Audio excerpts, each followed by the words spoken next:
Au-dessus de Constanța, au détour d'un virage, des cerfs apparaissent.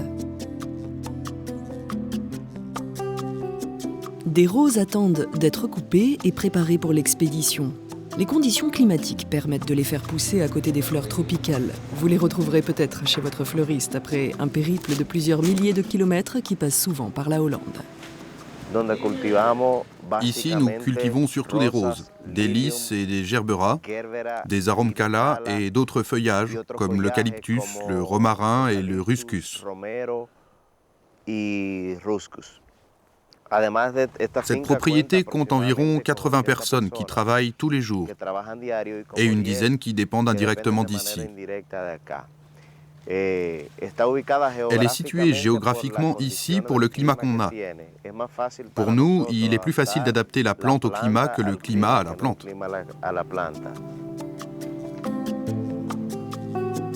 Bizarrerie de la mondialisation, ces plants de gerbera sont semés en Hollande. Quelques heures d'avion, de route et de piste pour venir grandir ici avant de faire le voyage retour vers l'Europe. Est-ce raisonnable ?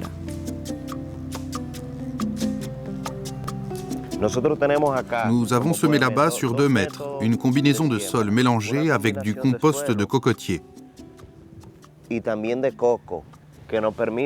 Le sol fournit toute la nourriture, tous les minéraux que nous donne la nature. Avec le cocotier, sur la partie superficielle, nous apportons les fertilisants pour qu'il y ait plus d'espace et pour maintenir une humidité correcte au niveau des racines.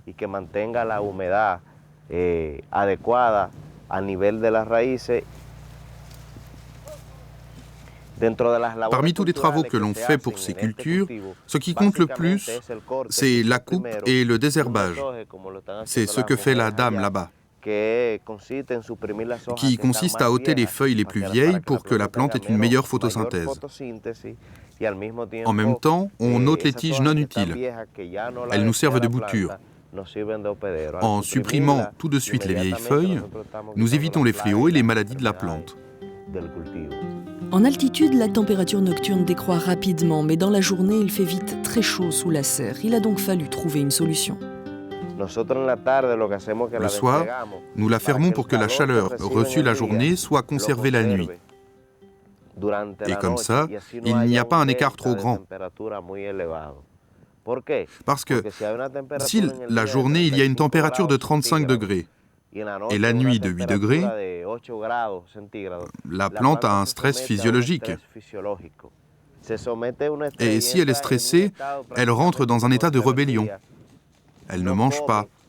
Ses stomates sont fermés. Et elle ne peut plus se nourrir et finalement, elle meurt.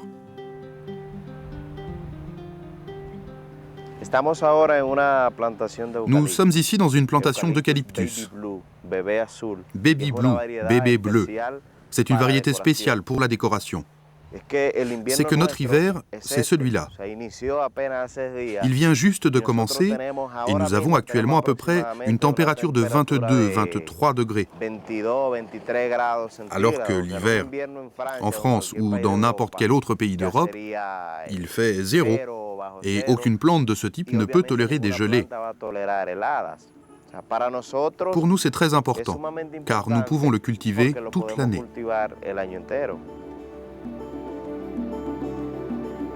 Continuons par des pistes incertaines, plus haut, vers l'intérieur. Des vergers envahissent, à perte de vue, les flancs de la montagne.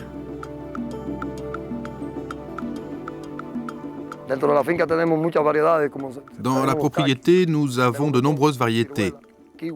Les kakis, les pêches, les prunes, les kiwis, les pommes, 4 variétés de pêche, 2 variétés de kiwis, les noix de pécan, les framboises, des nèfles du Japon et un peu de cerises cherry. En hiver, les feuilles tombent, 3 mois après, les fleurs reviennent, et après les fleurs, on a les feuilles. Et il faut encore 4 mois pour commencer à cueillir les fruits. Tous les arbres hibernent, sinon on n'a pas de production. C'est le problème que nous avons avec les pêches.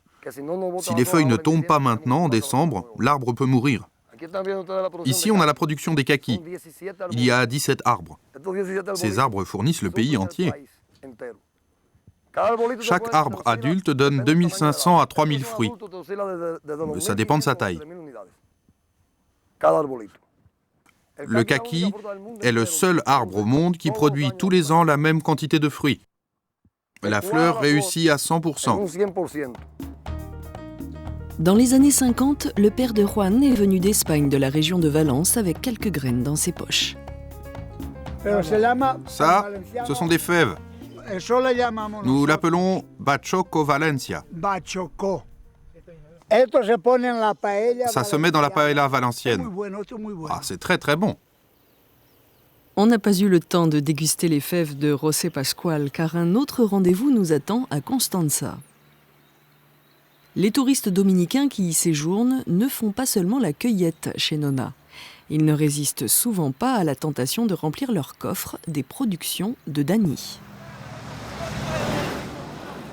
Je me consacre depuis longtemps aux plantes ornementales. C'est une affaire de famille.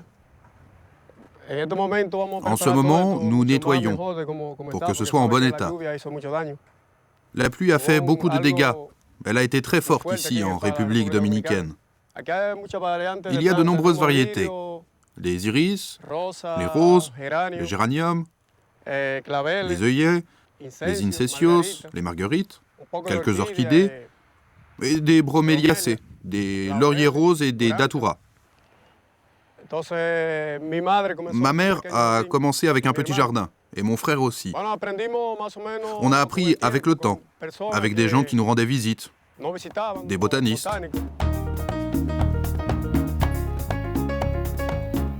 Sur la route de retour vers la capitale, les pépinières nous invitent à des arrêts fréquents.